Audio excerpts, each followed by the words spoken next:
Le Canada, souvent salué comme l'un des pays les plus attrayants où vivre, se trouve à la croisée des chemins.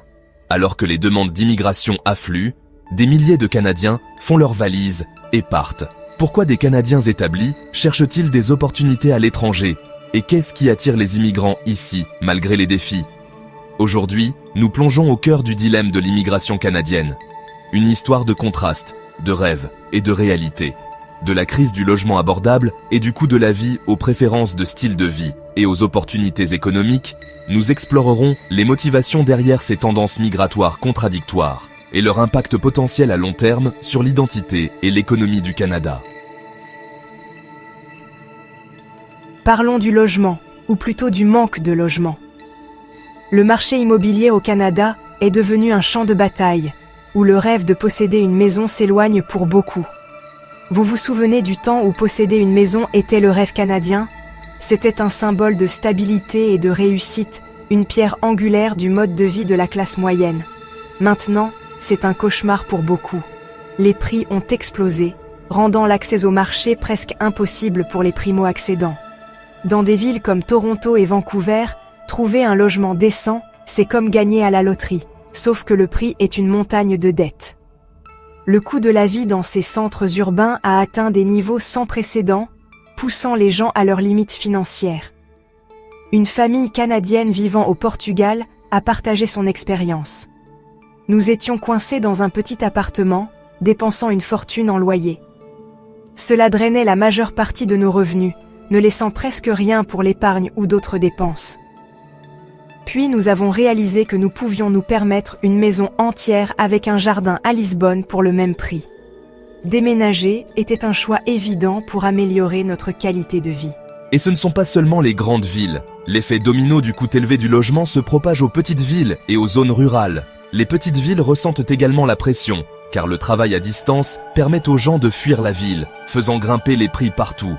La demande de logement dans ces zones a augmenté, entraînant une concurrence accrue et des prix plus élevés. Le rêve d'accession à la propriété s'estompe rapidement, remplacé par la réalité de loyers exorbitants et d'une concurrence féroce. Beaucoup ont du mal à trouver même un logement à louer, et encore moins à acheter une maison. Ainsi, alors que le Canada déroule le tapis rouge aux immigrants, il ne parvient pas à fournir des logements abordables pour tous. Il faut que quelque chose change. Le gouvernement et les décideurs politiques doivent s'attaquer à cette crise de toute urgence. Sinon, la situation ne fera qu'empirer, laissant davantage de personnes sans logement.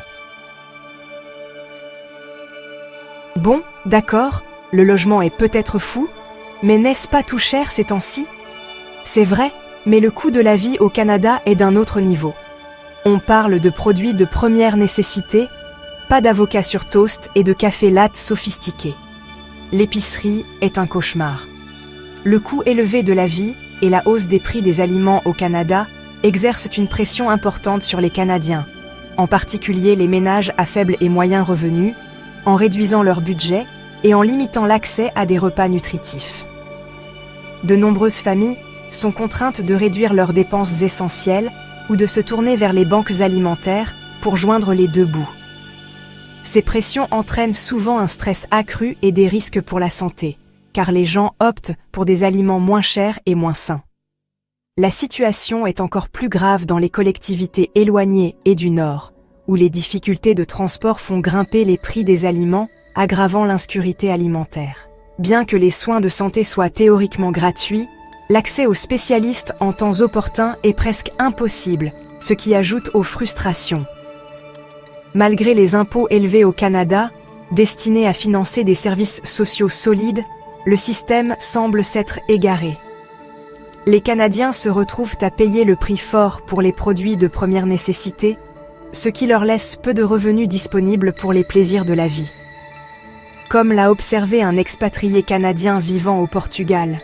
« Mes dépenses mensuelles d'épicerie sont la moitié de ce qu'elles étaient au Canada. Je peux dîner au restaurant régulièrement et quand même économiser de l'argent, ce qui était impossible chez moi. » Lorsqu'on discute du coût de la vie, il est crucial de prendre en compte l'impact de l'immigration sur cette question complexe. Le Canada est fier d'être un havre multiculturel, accueillant des immigrants des 4 coins du monde. Cet afflux de nouveaux résidents apporte à la fois des opportunités et des défis.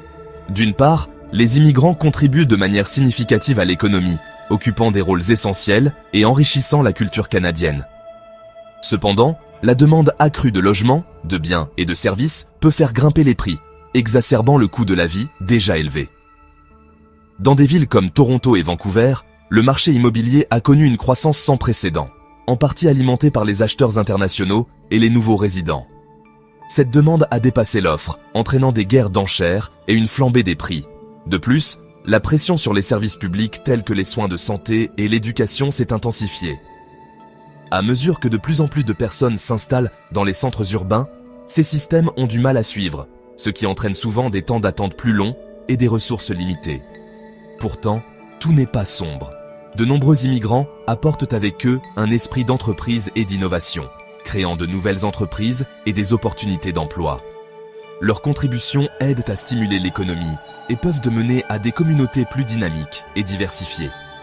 En fin de compte, la relation entre l'immigration et le coût de la vie est un équilibre délicat. Alors que l'immigration renforce l'économie canadienne et répond aux pénuries de main-d'œuvre, la gestion de ses effets sur le logement, les services et l'inflation reste un défi crucial. Une planification stratégique est essentielle pour garantir que les avantages de l'immigration soient maximisés tout en minimisant la pression financière sur les nouveaux arrivants et les résidents établis. Voilà le problème. Ce n'est pas seulement une question de coût de la vie, c'est aussi une question de ce que vous obtenez pour votre argent.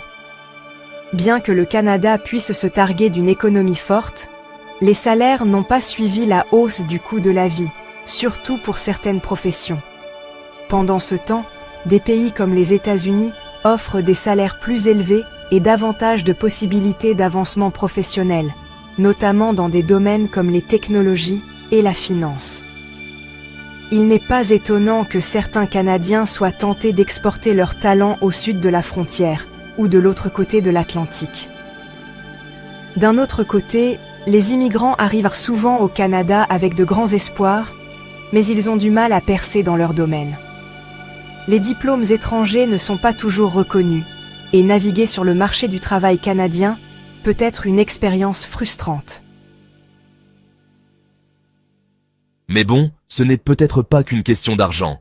C'est peut-être une question de qualité de vie, n'est-ce pas? Eh bien, cela dépend de ce à quoi vous accordez de l'importance. Le Canada a beaucoup d'atouts, une beauté naturelle époustouflante, un air pur et un fort sens de la communauté. Mais il a aussi de longs hivers, un ensoleillement limité et, avouons-le, une certaine prévisibilité. J'avais besoin de plus de soleil dans ma vie, dit une expatriée qui a troqué l'hiver canadien contre les plages ensoleillées de la Thaïlande. Le rythme de vie est plus lent ici, et les gens privilégient la socialisation et le plaisir de vivre. Pour certains, ce compromis en vaut la peine. Ils sont prêts à sacrifier un peu de sécurité économique pour un climat plus chaud, un style de vie plus détendu et une chance de découvrir une culture différente. Gravir les échelons. Perspectives de carrière au pays et à l'étranger. Parlons des aspirations professionnelles. Que vous commenciez tout juste ou que vous cherchiez à progresser, il est essentiel de comprendre le paysage. Le Canada a un marché du travail stable, mais on peut avoir l'impression de jouer à la chaise musicale au sommet.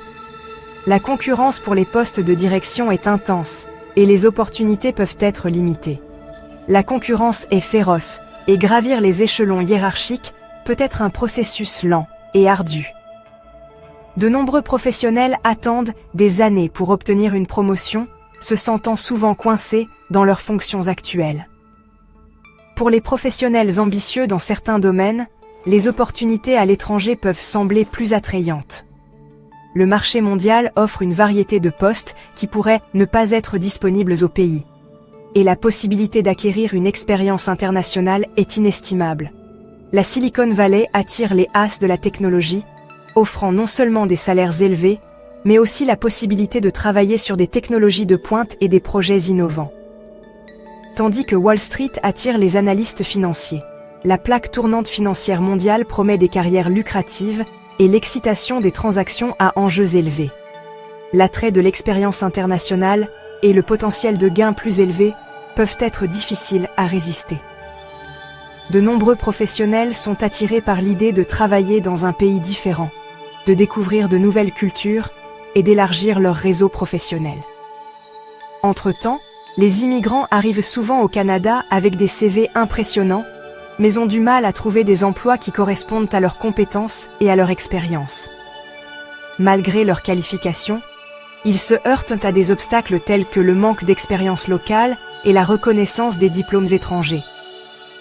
Le marché du travail canadien, bien que stable, peut être très concurrentiel et difficile d'accès pour les nouveaux arrivants qui souhaitent percer dans les domaines de leur choix, malgré les besoins du pays en professionnels qualifiés. Surmonter ces obstacles exige souvent de la persévérance, du réseautage et parfois une formation ou une certification supplémentaire. Surtaxé, le fardeau de la prospérité canadienne. Bon, parlons des impôts, le sujet qui fâche. Les Canadiens jouissent d'une qualité de vie élevée, en partie grâce à un solide filet de sécurité sociale financé par les impôts. Mais les Canadiens sont-ils surtaxés au point de quitter leur propre pays ? Les impôts sont un facteur important qui explique pourquoi certains Canadiens choisissent de quitter le pays. Le Canada a des taux d'imposition relativement élevés, ce qui peut être un fardeau pour les particuliers et les familles. La combinaison de l'impôt sur le revenu des particuliers, des taxes de vente et des impôts fonciers élevés peut sembler écrasante, surtout lorsque le coût de la vie est élevé dans les grandes villes. De nombreux Canadiens recherchent des environnements à faible taux d'imposition à l'étranger, où ils peuvent conserver une plus grande partie de leurs revenus. De plus, le système fiscal canadien peut être complexe, et certaines personnes peuvent avoir l'impression de ne pas voir un retour direct sur leur contribution fiscale, ce qui les amène à rechercher de meilleures opportunités financières dans des pays où les taux d'imposition sont plus favorables. L'argent compte, mais ce n'est pas tout. Parfois, la décision de quitter ou de venir au Canada va au-delà de l'économie et plonge dans le domaine de la culture et de l'identité. Certains Canadiens se sentent attirés par l'exploration de différentes cultures, à la recherche d'aventures et de nouvelles expériences. Ils peuvent avoir l'impression que leurs valeurs correspondent davantage au mode de vie d'un autre pays. D'un autre côté, les immigrants choisissent souvent le Canada pour son multiculturalisme et sa réputation d'accueil. Ils le voient comme un endroit où ils peuvent se bâtir un avenir meilleur pour eux-mêmes et leur famille, à l'abri de la discrimination et des préjugés. Alors, qu'est-ce que tout cela signifie pour le Canada ? Le pays est confronté à une énigme démographique, un bassin de travailleurs qualifiés qui se rétrécit à mesure que les Canadiens partent, et un afflux d'immigrants qui ont du mal à s'intégrer au marché du travail. Cette fuite des cerveaux, associée à un déficit potentiel de compétences, pourrait avoir des conséquences économiques à long terme. Le Canada risque de perdre son avantage concurrentiel s'il ne parvient pas à retenir ses talents et à attirer des travailleurs qualifiés de l'étranger. Alors que le Canada est aux prises avec ce dilemme migratoire unique, son avenir est en jeu. Une population immigrante croissante apporte une nouvelle énergie et de nouvelles idées, mais la perte de Canadiens qualifiés pourrait freiner l'innovation et la croissance économique. La solution réside dans la recherche de moyens de retenir les talents tout en continuant d'attirer les meilleurs et les plus brillants de l'étranger. Certains pourraient se demander « Nous savons que le problème existe, et alors ?» La réponse est simple. En continuant de mettre le problème en lumière, nous nous assurons que le gouvernement en prenne note et s'efforce de le résoudre. Le Canada demeure une terre d'opportunités, mais il doit relever ses défis pour maintenir son attrait. Qu'en pensez-vous ? Partagez vos réflexions dans les commentaires ci-dessous. Si vous appréciez cette plongée en profondeur dans le dilemme de l'immigration canadienne, n'oubliez pas de liker cette vidéo.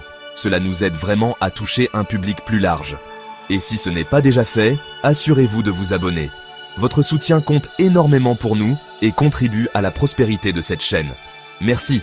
Ne manquez pas non plus le reste de notre contenu. Nous couvrons des sujets liés au Canada et des aventures de voyage dans le monde que vous adorerez. Explorez notre chaîne pour en savoir plus.